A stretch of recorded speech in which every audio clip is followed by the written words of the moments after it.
बोले तो थोड़ा सा डेप्थ में जाता है, ज्यादा मेहनत करनी पड़ती है, कॉन्सेप्ट क्लियर करना पड़ता है। जीके का मतलब सामान्य जानकारी, क्या है? जनरल नॉलेज का मतलब क्या है? सामान्य जानकारी। बस आप सामान्य जानकारी रखिए, पीएचडी मत कर डालिए। अगर गुप्ता साम्राज्य के बारे में पूछा जा रहा है, गुप्ता पीरियड के बारे में या मौर्य पीरियड के बारे में, तो बस नॉर्मल ये जानिए कि हाँ इस डायनेस्टी में ये आए थे, इस डायनेस्टी में ये आए थे, ये नहीं कि हाँ जाके रिसर्च कर डालो उनका। जनरल साइंस, सामान्य साइंस क्यों लिखा गया आपके सिलेबस में? सामान्य विज्ञान। आपसे इतनी ही अपेक्षा की जाती है कि सामान्य विज्ञान की जो जानकारी है वो रखिए। ये नहीं पूछा जाएगा बिल्कुल जाके केमिस्ट्री के लैब में बिल्कुल जहर पैदा कर दो तुम। ये जानिए कि हाँ अगर आपको कुछ बीमारी हो जाती है तो वायरस की वजह से होता है, बैक्टीरिया की वजह से, या नॉर्मल जो भी केमिकल रिएक्शन होता है वो किस वजह से होता है। ये भी एक ऐसा यंत्र है जो ज्यादा बोलने पर मजबूर करता है, ये मना करता है, ये बोलने पर मजबूर करता है। जो पहाड़ियां बची थी उनका कैसे क्या करना है?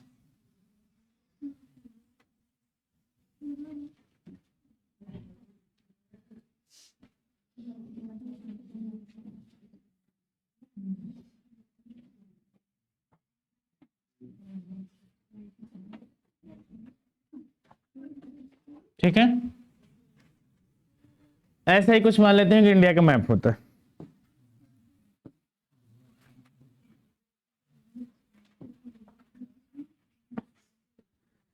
पहले समझ लीजिए, उसके बाद बनाना है तो बना लेना। ठीक है, एक बार रिकॉल कर लेते हैं। कितने बच्चे ऐसे हैं जो कल नहीं आए थे? अच्छा, जीएस की क्लास में एक आपको विशेषता और बता दूं, अगर क्लास बंक करते हैं तो पीछे अगर गैप है तो बिल्कुल समझ में आएगा नहीं, इसके जिम्मेदार स्वयं आप। रेगुलर रहोगे तभी समझ में आएगा। रीजनिंग का एक मेन कॉन्सेप्ट समझाया जाएगा वो समझ में आ जाता है, लेकिन पीछे का इसमें नहीं समझ में आया है तो बेसिक ही खराब है तो खराब। तो थोड़ा सा ये कोशिश करिए कि रेगुलर रहिए आप लोग। ठीक है, हमने एक बार रिकॉल करा देता हूं ऐसे कि क्या क्या पढ़ाया था मैंने, ज्यादा समझ में आएगा। पहले इधर की पहाड़ियां जितनी भी वो समझा देता हूं। हमने आपको बताया था कि तट के सहारे क्या लगे होते हैं? पश्चिमी घाट पर्वत, ये लगा होता है, और इधर के सहारे क्या लगा है? पूर्वी घाट। ये पहले भी बताया था जब नदियां मैंने पढ़ाया था, और आज मैं फिर रिकॉल करवा रहा हूं। ये पश्चिमी घाट है, सॉरी पहाड़ियों की बात हो रही थी तो बताता चलूं कि जितने भी पहाड़ी आपको पढ़ाई जाएगी, ज्यादातर क्या पूछता है कि सबसे ऊंची पहाड़ियों का नाम बताइए। आपके जीएस सेक्शन में पूछा जाता है। पूर्वी घाट जब मैंने बताया तो मैंने बताया कि ये उड़ीसा से स्टार्ट होता है, कहां तक जाता है? तमिलनाडु तक। बात समझ में आई? इसकी सबसे ऊंची चोटी क्या बताई थी मैंने? विशाखापट्टनम बताया था। और उसके बाद दूसरे नंबर पे कौन सा आता है? महेंद्रगिरी।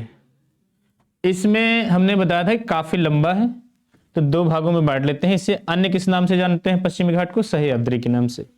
सह्याद्री को दो भागों में बांट सकते हैं, एक तो नॉर्थ वाली और एक साउथ वाली, उत्तरी सह्याद्री और एक दक्षिणी सह्याद्री। उत्तरी सह्याद्री में मैंने बताया था कि सबसे ऊंची चोटी है कलसुबाई, और दक्षिणी सह्याद्री में कुद्रेमुख। क्या बताया था? कुद्रेमुख। दूसरी जो सबसे बड़ी थी उससे नीचे कौन सी थी? हाँ, पुष्पगिरी। ये हो गया, इधर हो गया। अब साउथ की पहाड़ियां जो थी, हमने बताया था कि यहां पर एक गांठ बन जाती है जहां पर पश्चिमी घाट और पूर्वी घाट आकर मिलते हैं। उसे कौन सा पर्वत कहते हैं? नीलगिरी के सबसे ऊंची चोटी दोद्धा बेटा। आपने रिवीजन किया, दैट इज एक्सटर्नल एफर्ट। घर जाके एक भी बार देख लेते हैं तो आपके दिमाग में प्रिंट हो जाता है। इसे रट भी सकते हैं, किताबों में आपको जो लिस्ट में बता रहा हूं कि हाँ रटना है आपको, ऐसे साफ साफ लिखा है कि पश्चिमी घाट को कितने भागों में बांटा गया, उसमें लिखा है उत्तरी सह्याद्री या दक्षिणी। उसे पढ़ना है, लेकिन इसे मैं बना के समझा रहा हूं, ये आपके दिमाग में प्रिंट हो जाएगा, ज्यादा समझ में आ रहा है। लेकिन खेद मुझे इस बात का है कि हर टॉपिक तो इतना समय हमारे पास नहीं है 1 साल का कि हम पढ़ाते रह जाएंगे, है ना। तो मजबूरी है हमारी कि हम आपको बताएंगे कि पढ़ लीजिए, तो जितना हमसे हो पाएगा करेंगे। नीलगिरी हो गया। आगे बढ़ते थे, क्या आया था? अन्नामलाई। कौन सी आई थी? अन्नामलाई की सबसे ऊंची चोटी कौन सी थी? अन्नाई मुदी कौन सी थी? ये भी ध्यान रखना, साउथ की सबसे ऊंची चोटी में है कौन सी? लगभग 2695 मीटर समथिंग है अन्नाई मुदी। उसके बाद कौन सी आई थी? कार्डेमम। इसे हिंदी में क्या कहते हैं? हाँ, कार्डेमम की पहाड़ियां या इलायची की पहाड़ियां, जो भी कहना चाहे कह सकते हैं, राइट। उसके बाद कौन सी आई थी? नागरकोयल। आपसे पीसीएस के एग्जाम में पूछ लिया जाता है कि दक्षिण भारत की सबसे अंतिम पहाड़ी का नाम क्या है? नागरकोयल। अब तो काफी टफ पूछने लगे, अब तो वो ऐसा रेंज बना के पूछ रहे हैं कि उत्तर से दक्षिण बताइए। समथिंग 2019 के पेपर में पूछा गया था कि उत्तर से दक्षिण का सीरीज बनाइए, तो मैंने कार्डेमम की पहाड़ियां मार दी थी कि सबसे लास्ट में कौन सी आती है, लेकिन क्या थी? नागरकोयल। ये क्वेश्चन गलत हो गया था। नागरकोयल की पहाड़ियां थोड़ी सी हिडन है, तो मुझे सबसे पहले यही लगता था कि हाँ कार्डेमम की पहाड़ियां ही लास्ट में, लेकिन सबसे लास्ट वाली पूछी गई तो कौन सी सही थी? नागरकोयल। ये आप नीलगिरी देख रहे हैं, इसके थोड़ा सा इधर आएंगे, इधर कलर बदल लेते हैं जिससे आपको आसानी हो जाए। थोड़ा सा इधर आएंगे, पालिनी की पहाड़ियां मैंने बताई थी। कौन सी? पालिनी की पहाड़ियां। ये कहां पे है? तमिलनाडु में। इसी जगह पे कौन सी जगह है? ऊटी, जहां पे भारतीय लोग काफी रुचिकर होते हैं यहाँ पर घूमने के लिए, उन्हें बड़ा अच्छा लगता है, काफी स्वास्थ्यवर्धक इंसान। ठीक, और हाँ ठीक है, ये हो गई इतनी आपकी, ये मेन थी। और इसमें से जहां तक अगर पहाड़ी के बारे में पूछा गया तो साउथ के बारे में पूछेंगे तो यहाँ से जरूर पूछते हैं, ये मेरा आइडिया है। ठीक, हमने नॉर्थ की सारी बता दी थी, एक रिव्यू इस पे भी ले लेते हैं। अगर इंडिया से बाहर जाएंगे तो सबसे पहले कौन सी थी? काराकोरम श्रेणी, फिर कौन सी थी? लद्दाख श्रेणी, फिर कौन सी थी? जास्कर श्रेणी, फिर कौन सी थी? बृहद हिमालय, इसमें आई पीर पंजाल, फिर धौलाधर, फिर शिवालिक श्रेणी। इतनी श्रेणी। पामीर की घाट यहां बताई थी, बृहद हिमालय, लघु हिमालय, फिर शिवालिक श्रेणियां। इधर नॉर्थ ईस्ट की पहाड़ियां पूरी है ना, इसको अभी नहीं बताया। ये हो गया था नॉर्थ का, साउथ का। अब ऐसा तो है नहीं कि बीच में पहाड़ियां है ही नहीं, बीच में भी होंगी। तो अब चर्चा किसकी करेंगे? बीच वाली पहाड़ियां जितनी भी हैं उनके बारे में एक रिव्यू ले लेते हैं। बात समझ में आ रही? करेक्ट, आगे बढ़े।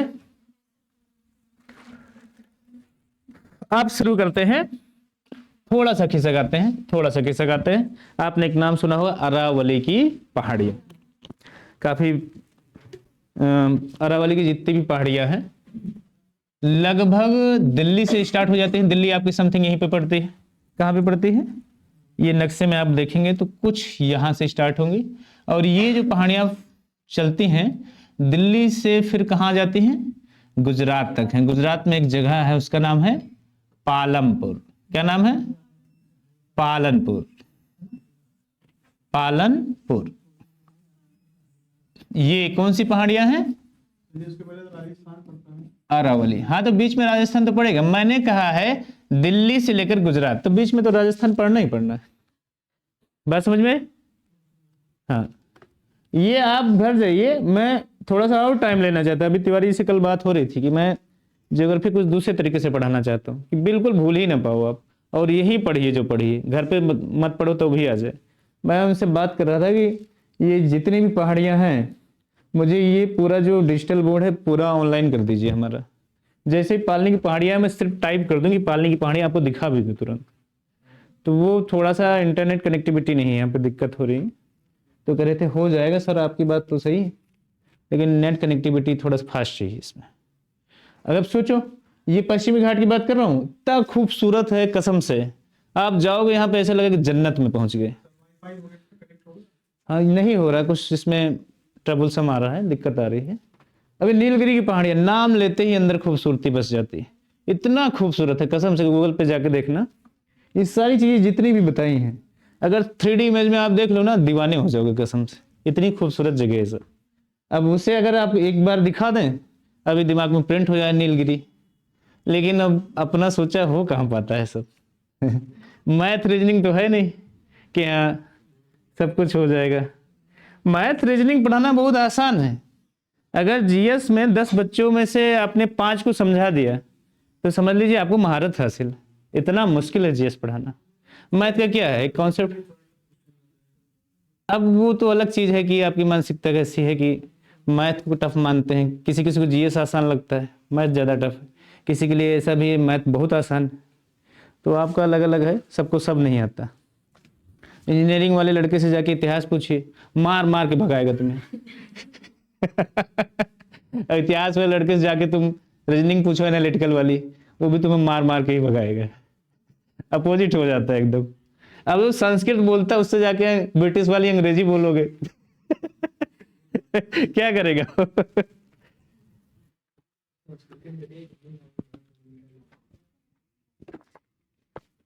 हाँ, कहां से स्टार्ट हुई है? दिल्ली से कहां तक? गुजरात। 800 किलोमीटर की रेंज। कितनी दूर में फैली है? 800 किलोमीटर। अरावली, अरावली। एक क्वेश्चन आता है, विश्व की प्राचीनतम श्रेणी का पर्वत कौन सा है? विश्व में सबसे पुराना, विश्व में पूरी दुनिया का सबसे पुराना कौन सा है? अरावली। अरावली। कितनी दूरी इसने तय किया? 800 किलोमीटर की। कहां से कहां तक? दिल्ली से गुजरात तक। बीच में क्या पड़ा? राजस्थान। जब ये राजस्थान में पहुंचते हैं तो उदयपुर में नहीं, कौन सी पहाड़ी कहा जाता है? जरगा। जरगा। और जब दिल्ली पहुंचती हैं ये दिल्ली में इन्हें दिल्ली की पहाड़ियों के नाम से भी जाना जाता है। दिल्ली की पहाड़ियां। पूरी दिल्ली इसी बसी हुई है। हाँ बता रहा हूँ, उसके बारे में बता। ये दरअसल इरोजन जो होता है, अपर्दन, पर्वत ये ऐसे था, लेकिन हमने कहा विश्व का सबसे प्राचीनतम है तो इरोजन भी होता है, इसमें कट गया तो ये बचा गया इतना। तो इंसान तो सबसे क्रूर हस्ती है ही है इस दुनिया पर, पृथ्वी पर। जहां पे थोड़ा सा स्पेस मिला है, जहां पे बैठने की जगह मिला है, उसने पांव फैला लिया। पूरी दिल्ली इसी पे बसी हुई है। और अब ये भूकंप के रेड जोन में है दिल्ली, भूकंप के रेड जोन में। दिल्ली वाले कहते हैं दिल्ली क्यों है, आखिर समझ में नहीं आता। जियोग्राफी पढ़े ही नहीं। दिल्ली वाले क्या करते हैं जो जेन्युइन है, इंजीनियरिंग करेंगे या मेडिकल, डॉक्टर बन जाएंगे या इंजीनियर, उन्हें भूगोल इतिहास से मतलब नहीं होता। तो उन्हें क्या पता हम कहाँ बसे हैं। हाँ, तो रेड जोन में है तो वो आपस में बातचीत करते हैं। भाई समझ नहीं आता कि दिल्ली को क्यों परेशानी हो रही है। अरे पढ़ो तो, तुम अरावली पे आके अपना घर बसा लियो हो उसे इतना टॉर्चर किए हो कि उसका सर ही खत्म कर दियो पूरा तो ये इसीलिए रेड जोन में आते हैं, क्योंकि जितने भी पर्वतीय एरिया हैं वहां पर भूकंप आने के चांसेस ज्यादा होते हैं। बात समझ में? तो पूरी दिल्ली किस पे बसी हुई है? अरावली की पहाड़ियों पे। कहां से स्टार्ट होता है? एक मजनू का टीला है, मैंने आपको बताया था कुछ दिन पहले। मजनू का टीला जगह का नाम है, ऐसा नहीं कि कोई टीला है उस पर मजनू बैठी है या बैठा है। कोई ऐसा बैठा नहीं हुआ कि वहां जाएंगे तो मिल जाएगा। मजनू का टीला एक जगह का नाम है, वहां पर ये स्टार्ट हो जाते हैं। चलो ये हो गया। अब ये पूरी श्रेणी में हमने जो जो भी बताया था उसकी सबसे ऊंची चोटी का नाम बताया था। इसमें इस रेंज में जो सबसे ऊंची चोटी है कौन सी है? गुरु शिखर। कौन सी है? गुरु शिखर। अब आपसे कोई पूछे अरावली की पहाड़ियों की सबसे ऊंची चोटी का नाम बताइए तो क्या बताएंगे? गुरु शिखर। जितनी भी पहाड़ियों का रेंज हमने बताया है लगभग हर का मैंने सबसे ऊंची चोटी बताई। जैसे इसमें सबसे ऊंची चोटी बताई, इसमें सबसे ऊंची चोटी बताई, अन्नामलाई में बताया, नीलगिरी में बताया, है ना। वैसे अरावली में कौन सी है? गुरु शिखर। इसी पहाड़ी में एक माउंट आबू पड़ता है। क्या पड़ता है? राजस्थान में माउंट आबू पड़ता है। माउंट आबू इसलिए भी फेमस है, राजस्थान अभी उतना डेवलप नहीं है, इसीलिए वहां की पहाड़ियां भी बची हुई है। हाँ हाँ दिल्ली हुआ और ये कहना है गुजरात हुआ, इसका नाम बना। हाँ हाँ बिल्कुल सही कह रहे हो, उसमें कोई दो राय नहीं। आप जब राजस्थान का सफर तय करते हो ट्रेन से, कभी देखना आपको काफी ऊंचे ऊंचे टीले मिल जाएंगे और अच्छा भी फील होता है कि हाँ कम से कम आज भी यहाँ पे बचे। हाँ हाँ, मैं कहता हूँ जियोग्राफी बहुत खूबसूरत विषय है, इतना आनंद आता है पढ़ने के बाद। आपको जेन्युइनली पता नहीं होगा, मैं कॉमर्स का स्टूडेंट हूँ। एनालिटिकल मैथ मैंने 9 से ही पढ़ना शुरू किया था। ये मुझे ऐसा लगता था कि बहुत बड़ी तीर मार देंगे कॉमर्स पढ़ के, लेकिन बाद में फिर मैंने जब तैयारी शुरू की तो मुझे लगा ये जो जीएस है बेटर देन द कॉमर्स। तो जिंदगी भर जो मैथ पढ़ के फिर इतिहास पढ़ने जाए तो 1-2 साल मुझे ऐसा लगा कि बहुत बड़ी गलती कर दी है। हाँ ऐसा नहीं कि ये दीवार है, छत पे आप छत से सीधे पहाड़ पे चले जाओ। हाँ ऐसे ही होता है, कितना मनोरम दृश्य होता है। लेकिन असली दुनिया की जो आप भेंट होती है, मैथ पढ़ के आप इंजीनियरिंग कर लो या मेडिकल कर लो, डॉक्टर बन जाओ, तो आप इंसान नहीं बन पाएंगे। लेकिन जीएस पढ़ के अगर आप सच में पढ़ते हो तो पूरी दुनिया को एक व्यू में आप देख पाएंगे। ऐसी कोई भी चीज़ आपसे नहीं बचती जो आप ना जानते हो। इस दुनिया में फिर आपको कोई बेवकूफ़ नहीं बना सकता। कम से कम ऐसे इंसान आप बन जाते हो, चाहे जिस फील्ड में। तो ये इसका प्लस पॉइंट। आगे चलते हैं। क्या बताया मैंने? यहीं से एक उदयपुर की पहाड़ी से निकलती है लूनी नदी। कौन सी नदी? लूनी नदी। और ये कहाँ चली जाती है? ऐसे लूनी नदी ऐसे निकलती है और फिर गुजरात में कच्छ का रण है। कौन सा है? कच्छ का रण। ये ऐसे निशान बना लेते हैं, अरावली, लूनी नदी। लूनी नदी, लूनी नदी के बारे में अक्सर पूछ लिया जाता है। इसमें क्या सवाल आपसे किया जाता है? लूनी नदी के बारे में यह सवाल आपसे किया जाता है कि कहाँ गिरती? खंबात की खाड़ी में, अरब सागर में, या बंगाल की खाड़ी में? क्या बताएंगे आप? हैं? लूनी नदी जो है कहीं नहीं मिलती, कहीं नहीं गिरती। ये लूनी नदी ऐसी नदी है कि निकलती तो है लगभग उदयपुर से, अरावली की रेंज से ही निकलती, चलती है तो धीरे धीरे कच्छ का जो रण है, दलदली भूमि, दलदली भूमि वेटलैंड में आता है। आप एक जीएस के टॉपिक में पढ़ेंगे आर्द्र भूमि, बिल्कुल जहां पे मैंग्रोव वन पाए जाते हैं, काफी वो होता है, सेल्टिक होता है। तो ये यहीं आती है और कच्छ के रण में ही विलीन हो जाती हैं, उसी में लुप्त हो जाते हैं। कीचड़ उचड़ फैला देंगे लेकिन आगे नहीं बढ़ पाते। हाँ, बात समझ में आई? तो ऐसा मान लीजिए आप। अब ये आपका अरावली की श्रेणी का रेंज हो गया। अरावली के बारे में आपने क्या क्या जाना अब तक? थार मरुस्थल के बारे में जब ज्योग्राफी का तापमान पढ़ाएंगे उसमें समझाएंगे आपको। राजस्थान में बारिश ना होने की एक बहुत बड़ी वजह, क्या वजह?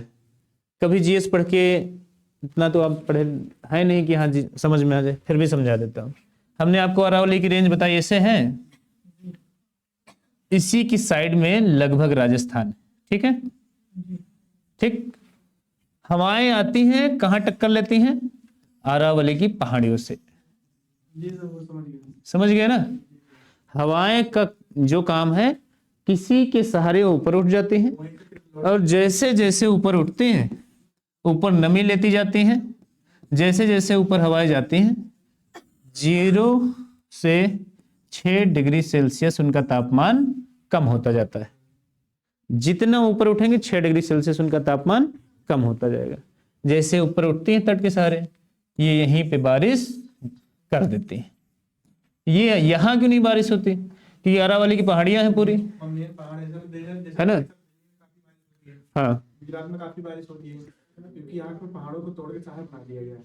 That's it. नहीं तो वहां भी ऐसी कंडीशन होती है। हाँ, हाँ, ये आप यूपी के ले लीजिए, इधर बिहार में ले लीजिए, दिल्ली ले लीजिए, लौटते हुए मानसून से यहाँ थोड़ी बहुत बारिश हो जाती है या पश्चिमी विक्षोभ से हो जाती है, बाकी यहाँ बारिश नहीं होती। तो ये बारिश क्यों नहीं होती? ये अरावली की रेंज है, इधर हवा उठी और यहीं पे इसी के इस पार बारिश कर देगी, लेकिन यहाँ जाने ही नहीं पाती हो। तो जहाँ हवा ऊपर उठेगी वहीं बारिश होगी। बात समझ में आई? तो ये मैटर था। अब आते हैं दूसरी पहाड़ियों पे। मैप नया बना लेते हैं क्योंकि काफी घचपच हो गया है, मुझे लगता है इसमें आप समझ नहीं पाएंगे। अरावली समझ में आ गया? अरावली के बारे में हमने क्या क्या बात की है? कहां से कहां तक है? दिल्ली से गुजरात के 800 किलोमीटर तय करती है। पालनपुर तक। सबसे ऊंची चोटी गुरु शिखर। दिल्ली में से दिल्ली की पहाड़ियां और उदयपुर में जरगा की पहाड़ियां। बस समझ में आई? बस लूनी नदी यहीं से निकलती है। लूनी नदी कहां मिल जाती है? कच्छ के रण में। क्लियर है? आगे चलते हैं। एक मैप कम से कम और बना लेते हैं।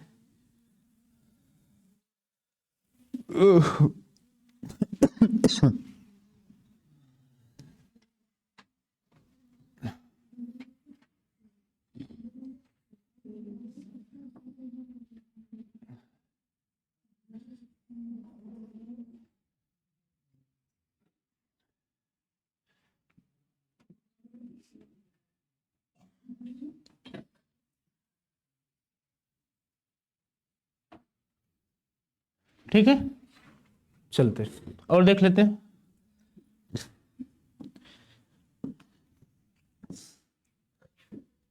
अब आते हैं आंतरिक पहाड़ियों में, लगभग ऊपर नीचे अगल बगल में समझा रहा हूं। अब आते हैं बिल्कुल सेंटर में, बीचों बीच में।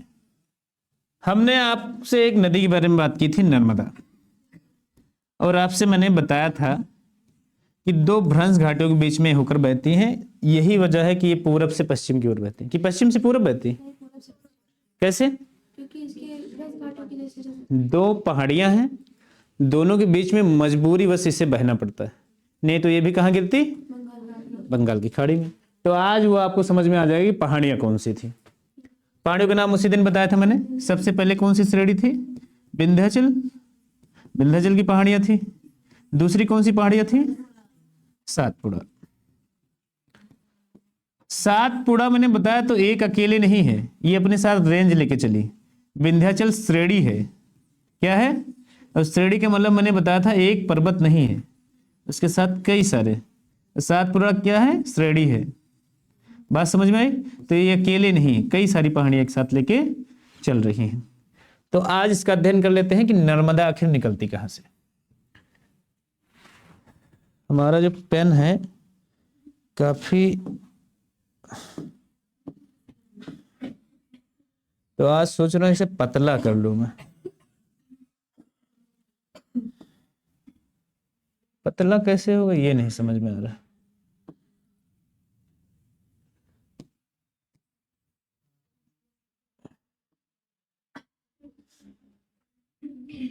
अब तो है ही नहीं फिलहाल तो।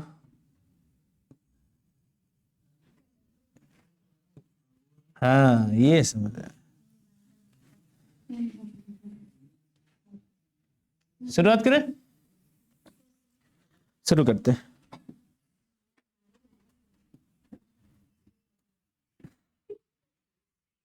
बात करते हैं विंध्याचल की पहाड़ियां। सबसे पहले किसकी बात करते हैं? विंध्याचल की पहाड़ियां।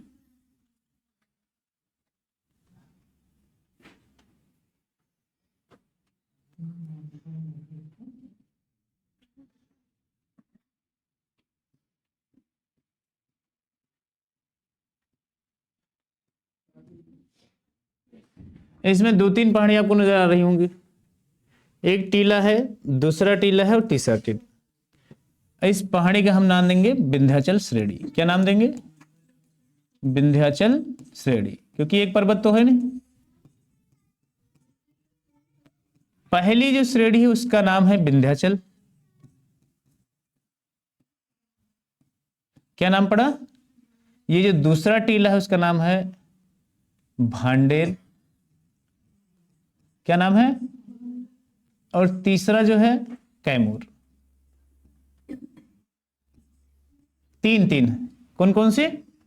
पहला जो है उसका नाम विंध्याचल, दूसरा भांडेर, तीसरा कैमूर। क्या नाम पड़ा? लेकिन सारी पहाड़ियों की रेंज को एक श्रेणी के नाम से जाना गया। कौन सी श्रेणी? इसी के नाम पर सबको जाना जाता है यहाँ पे। हाँ, विंध्याचल श्रेणी। उसमें तीन कौन कौन से हैं? भांडेर और, हाँ सबर रखो बताते हैं, सबर रखो। फिर एक आएगी आपकी सातपुड़ा। हाँ,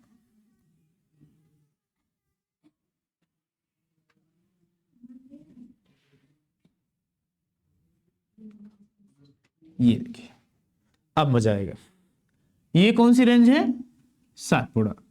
पहली जो टीला है उसका क्या नाम है? सातपुड़ा, पहला टीला। दूसरा है महादेव की पहाड़ियां। कौन सी है? महादेव की, इसका नाम ही महादेव की पहाड़ी है, आपको घबराना नहीं। तीसरा का जो नाम है कंफर्म, हाँ ये है आपका मैकाल, मैकाल पहाड़ी। तीसरा देखिए, एक सातपुड़ा हो गया, दूसरी महादेव और ये मैकाल। अब इसे बना लीजिए तब मैं आपको समझाऊं, इतना कम से कम फिगर बना लीजिए, फिर आगे इसमें कुछ मिटाना भी पड़ेगा तो आपको दिक्कत हो जाएगी। नंबर 4 वाली पहाड़ी का क्या नाम है? ये हाँ, ये 3 ही है, मतलब ये वाला बनाना था यहीं पे, लेकिन ये यहां बन गया था तो इसे मिटा देता हूं। ठीक, अब ठीक है। ये मैकाल नाम है, क्या नाम है? मैकाल। ये मैंने काफी पतला पेन ले लिया है तो अब लग रहा है थोड़ा सा बड़ा लिखना पड़ेगा। अच्छा, वहां भी दिक्कत हो रही है क्या देखने में? ठीक है, अभी मोटा ले लेता हूं। बड़े बड़े लिखेंगे तो समझ में आएगा। नहीं, मुझे लगा छोटा छोटा एडजस्ट करें तो ज्यादा समझ में आएगा। चलो कोई नहीं, बड़ा लिखता हूँ मैं। अच्छा, जो ना समझ में आता है मुझसे पूछ लीजिए, ये नहीं कि हाँ हिचकिचाना है। इसे भी मिटा ही देता हूँ। अरे अरे भाई, सब लेके चला गया। ये मैं ऐसे कर देता हूँ। नर्मदा की साइड मुझे कौन सी थी? 1 मिनट, मैं समझाता हूँ, बालक परेशान मत। ये जो मैंने भर दिया, इसे क्या बोले थे मैंने? सातपुड़ा। क्या बोला था? हाँ, सातपुड़ा की पहाड़ियां। दूसरे नंबर पे क्या बताया है? महादेव। और तीसरा मैकाल पहाड़ियां। इस तीनों रेंज को क्या बोलेंगे? सातपुड़ा श्रेणी। क्या बोलेंगे? सातपुड़ा श्रेणी। पहली श्रेणी क्या थी? विंध्याचल। दूसरी सातपुड़ा। विंध्याचल में कौन कौन से पर्वत हैं?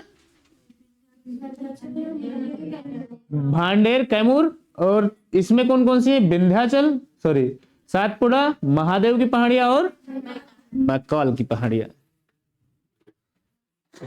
उतारते रहिए। किसी सहायक नदी? नर्मदा की सहायक नदी में, ये तो सहायक नदियां हैं इसमें, एक शायद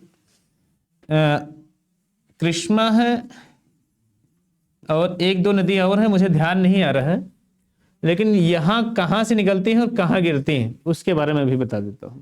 पहले पहाड़ियां उतार लीजिए, फिर समझाएगा।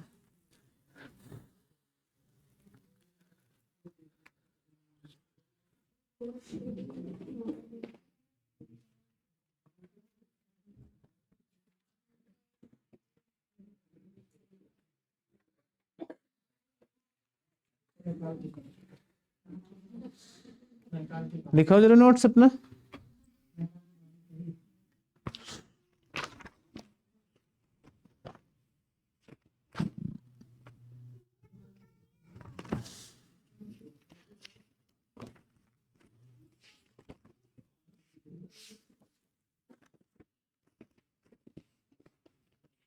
हाँ, इसने नोट सही बनाया है अपने। अब इसे इन फ्यूचर अगर कहीं जरूरत पड़ती है तो देख भी सकती, लेकिन ये इसने मेहनत किया है, घर पे जाके दोबारा उतारा, तब तो इसकी मेहनत का फायदा मिलेगा। कुछ महापुरुष या महानारी इसमें ऐसी भी होंगी, लिखने के बाद अलमारी में फेंक दी, आज तक मतलब ही नहीं हुआ। जैसे कहने का मतलब, मैंने जितना भी ये पढ़ाया था बायोग्राफ, अगर आप कहीं सेव करके रखते हैं तभी तो समझ में आएगा। नहीं सब सेव करके रखें तो आप खुद पढ़ेंगे खुद ही भूल जाएंगे। इसमें ग्राफ वाइज पूरा है, जितनी बार मैंने मैप बनाया उतनी बार इसने बनाया है। तो ये मेहनत का ही नतीजा होता है कि इन फ्यूचर अगर आप देखना चाहते हैं, रिकॉल करना चाहते हैं। किसकी? खंभात, खंभात, खंभात, खंभात की खाड़ी है ये जो ऐसे होता है, यहां से गिरती है, इसे खंभात की खाड़ी कहते हैं। ठीक है,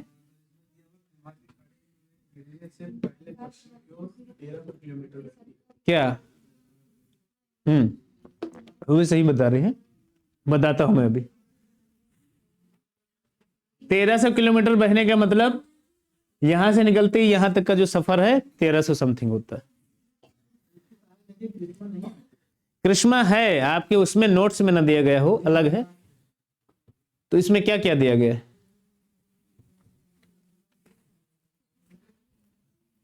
बनाना, तावा, कनार, कोलार, हाँ, तो इतना डेप्थ में जाने की जरूरत नहीं है। पुलिस के पढ़ा रहे हैं, आपको कलेक्टर नहीं बना रहे, और ना ही आपको पीएचडी करनी है। जो जरूरी थी मैंने आपको, कोई बात नहीं। हमने क्या बताया, जितनी नदियां मैंने बताई, इसके अलावा भी बहुत सारी नदियां हैं। ऐसा नहीं कि जो मैंने पढ़ा है उसके अलावा नदियां ही नहीं, या मैंने सब पढ़ा दिया। जो मैं जरूरी समझता हूं आपको मैंने पढ़ा दिया। ये इतना उतर गया, आगे पढ़ा है। चलो, दो भ्रंश घाटियों से बहती, ये मैंने कौन सी बताई है, मैकाल पहाड़ी। इसकी सबसे ऊंची चोटी कौन सी है, अमरकंटक। अमरकंटक क्या है, अमरकंटक। भाई पहाड़ी है तो इसमें कोई ना कोई सबसे ऊंचा होगा। मैंने क्या बताया था, मैकाल पहाड़ी। मैकाल में सबसे ऊंचा क्या है, अमरकंटक। कई बार मैंने इसका नाम लिया है। अमरकंटक से कौन सी नदी निकलती है, केवल नर्मदा नहीं, अभी और भी नदियां दिखाता हूं।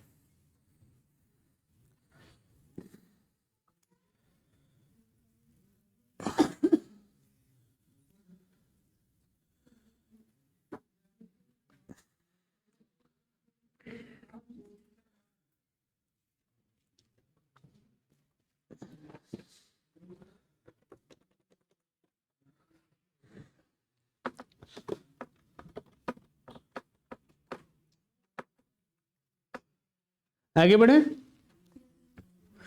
इसकी सबसे ऊंची अमरकंटक।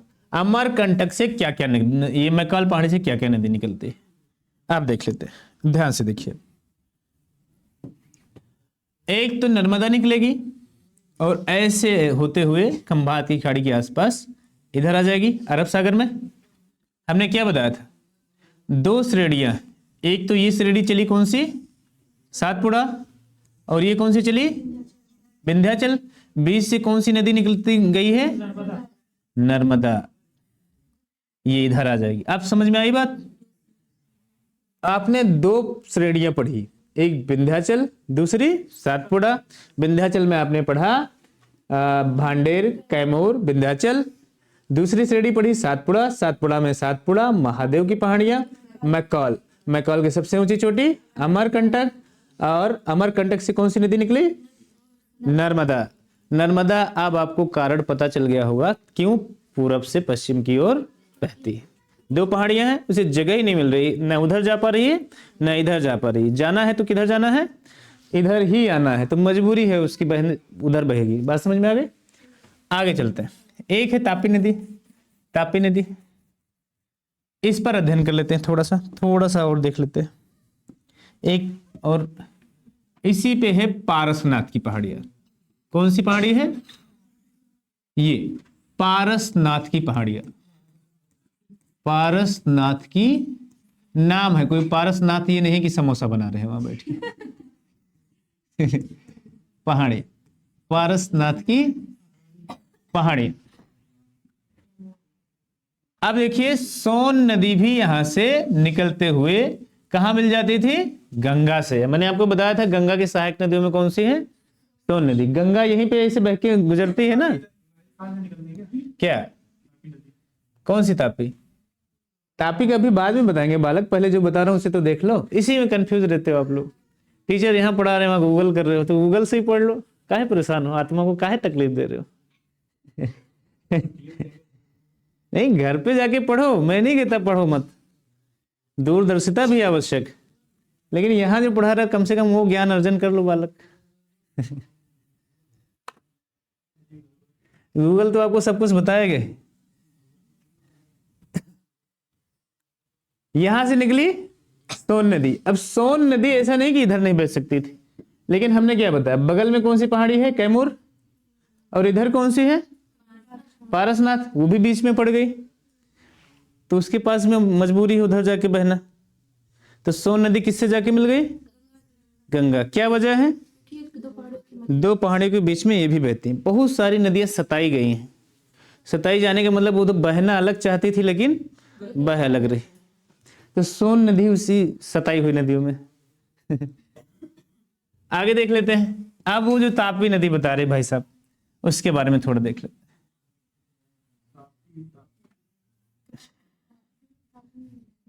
तापी है, मैंने बोला है तापी, ये मैंने इंडिया बना दिया। हमने यहां पे 3 पहाड़ियां बताई थी, है ना, ये सातपुड़ा रेंज थी। यहां पे एक है अजंता की पहाड़ियां, किसकी? अजंता की पहाड़ियां, अजंता की पहाड़ियां। अजंता एलोरा गुफा भी है, लेकिन ये पहाड़ियां हैं अलग चीज। क्लियर?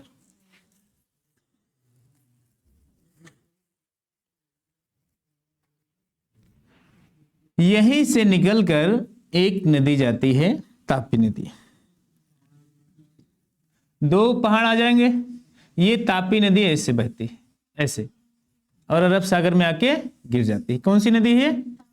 तापी नदी। अब मैंने तापी भी आपको तो बताई थी कि पश्चिम से पूर्व या पूर्व से पश्चिम, किधर बहती?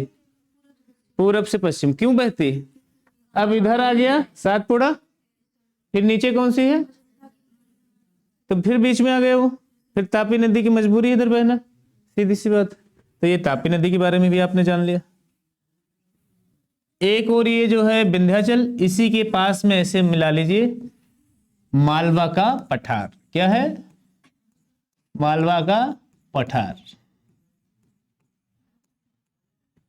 इसी भारत में ना जाने कौन कौन सी पहाड़ियां और ना जाने कौन कौन सी नदियां, जितनी मैंने बताई थी उससे भी 2 गुना 3 गुना ज्यादा है। अब जो मोटा मोटा है वो आपको समग्र जानकारी मिली जा रही, जो छुटपुटिया टाइप के हैं वो तो पड़े ही रहने। ये कौन सी है? अजंता, अजंता की पहाड़ी।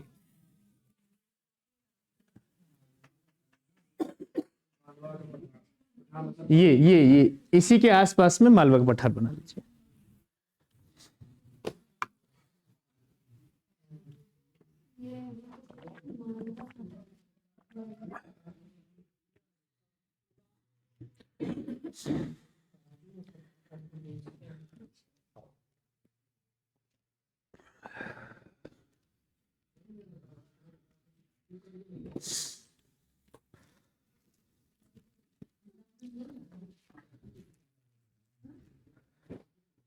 ये उतार लिया।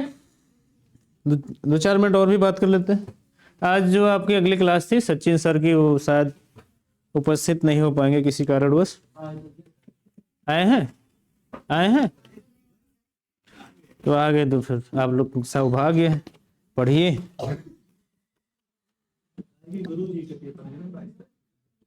नहीं देना तो मुझे भी 21-22 में, 22 को नहीं 21 को सीटेट का पेपर, 21 को। नहीं 22 को कहा, 22 को प्राण प्रतिष्ठा है अयोध्या में, और कुछ नहीं। पूरी भारत की जनसंख्या सिर्फ एक ही चीज पे केंद्रित है आजकल। कहां? बस जिससे आपको क्या मिलना है?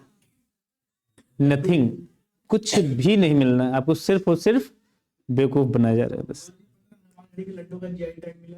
अभी आप मांगिए, क्या मांगिए? हेल्थ सेक्टर में सुधार मांगिए, क्या मिलेगा? कनपड़प पड़ाका।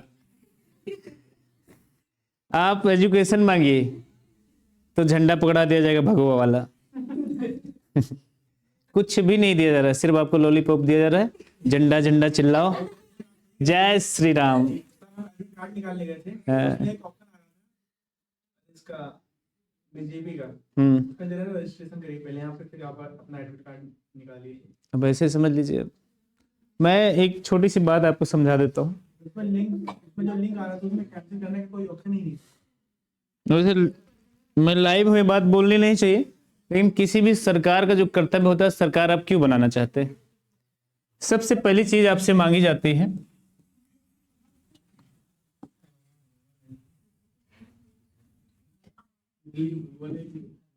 हाँ भगवा ले लेते हैं, सही रहेगा एनालाइज करके। आप सरकार से सबसे बड़ी चीज क्या मांगते हैं? एजुकेशन। फिर क्या मांगते हैं? हेल्थ। फिर क्या मांगते हैं? Life style. लाइफ स्टाइल का मतलब है कम से कम आपके पास एक कमरा हो जिसमें आप जीवन यापन कर पाए, या ऐसे कपड़े आपको मिल सके जिसमें आपका सामाजिक स्तर बना रह पाए। 3-4 चीज ऐसी है जो आप सरकार से मांगना चाहते हैं। मैं पूछ रहा हूं इस सरकार से, जो आपकी सरकार, नाम नहीं लेना चाह रहा, लेकिन ये कहां तक खरी उतरी? एजुकेशन, हेल्थ, लाइफ स्टाइल, इन तीनों में से कुछ आपको मिल रहा है? एजुकेशन प्राइमरी का ले लो, सरकार जो दे रही है आपसे। मैं कहता हूं कोई भी गार्जियन ये नहीं चाहता कि हमारा बच्चा कहां पढ़े, और कॉन्वेंट में पढ़ाने की उसकी औकात नहीं। यहां तो केवल पूंजीपति ही पढ़ाएंगे, जिसके पास 2 नंबर की कमाई। ये ले लिए हेल्थ सेक्टर, इसके भरोसे रह गए ना तो राम प्यारे बन जाएंगे आप। एक रिपोर्ट कराने जाते हैं सीबीसी का सरकारी अस्पताल में, बाबू बैठा, लाइट है, वो उधर से कहते साहब हमारी रिपोर्ट आ गई, जवाब भी नहीं आएगा, गुटखा भरे मुंह में वो एक बार बोल दिया जवाब भी नहीं है, उसकी बेचारे की हिम्मत नहीं पड़ती कि दोबारा पूछ लें। दूसरी बार पहुंच गया वही, फिर समझ में नहीं आता, चलो गुटखा भरा है मुंह में, 60,000 सैलरी आ रही, तरस नहीं आ रहा गरीबों पे। रिपोर्ट कितने दिन बाद आती है? 3 दिन बाद। टीचर बैठे रहते हैं, थाली लेके आओ, हाँ, तो इसमें फेल हो गई सरकार, हेल्थ में फेल है सरकार। इसकी आ जाते हैं लाइफ स्टाइल में, ये जितनी भी कॉलोनियां आती हैं आपकी, सरकार ये कहती है हम कम से कम आपको छोटा घर देंगे, इतना अनाज देंगे कि भूखों न मरो। आप पीडीएस की ले लीजिए, हमारे बाजार में आपको यकीन नहीं होगा 21 ट्रक है इनके पास, 21 ट्रक चल रहे हैं। एजेंसी के मालिक है एसएससी का वो, उसका कौन सा कार्ड बना है? APL card, BPL, BPL card बना है। कोटेदार के यहाँ जाते हैं वो, और 2 बोरा गल्ला हमारे सामने उठा के लाद लेते हैं। और हमारे गांव में जो सबसे कमजोर है, जिसके पास झुग्गी है, उसके घर पे 10 किलो अनाज भी नहीं जाता। तो सरकार यहाँ से सफल है तो आपको क्या मिलता है? राम मंदिर से ही मिलेगा कुछ आपको? हम कहते हैं पढ़े लिखों की सरकार बनाइए, तपस्या करने वालों की नहीं। पढ़े लिखे होंगे तो आपके बारे में सोचिए। दिल्ली में आइए आप, education is the best symptoms, health is the best symptoms, life style is the best symptoms. Free of cost इलाज लीजिए। आप दिल्ली के नहीं, आप बिहार से जाते हैं, आपसे पूछा ही नहीं जाता। मैं खुद गया हूं, इलाज करा के आया हूं। वहां के सरकारी अस्पताल में लिखा है अगर आपसे कोई पैसा मांगता है तो इस नंबर पे फोन कर लीजिए। ये किसी की बात नहीं बताई जाती। आपसे ये भी नहीं पूछा जाता है आप यूपी से आए हैं कि बिहार से। दिल्ली में इलाज करा रहे हैं, आप मलयालम वाले हैं तो भी आपका फ्री ऑफ कॉस्ट इलाज होता है। दिल्ली का प्राइमरी स्कूल, तरसते हैं लोग कि एडमिशन हो जाए। दिल्ली के प्राइमरी स्कूल में स्विमिंग पूल बना हुआ है। सिटी एरिया की बात क्या है, सरकार है। इसके पहले कांग्रेस सरकार नहीं थी तो स्विमिंग पूल नहीं आ सकता था। मैं कहता हूं 45 साल कांग्रेस ने राज किया दिल्ली पे, क्यों नहीं किया ऐसा सिस्टम? क्योंकि केजरीवाल यूपीएससी क्वालिफाइड है, आईआईटीएन से, कानपुर से वो, उसके पास दिमाग है, गरीबों के बारे में सोचते भी। मैं कहता हूं उनका फायदा भी है, ऐसा नहीं कि फायदा नहीं सरकार में। राजनीति का फायदा तो सबको चाहिए, लेकिन फायदा दे भी तो रहा है आपको। ये सरकार आपको झंडा पकड़ा रही बस।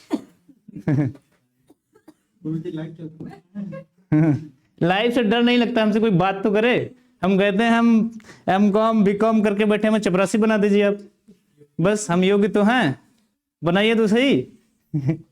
बात करते हो। चलो फिलहाल टाइम ओवर है, कब मिलते हैं।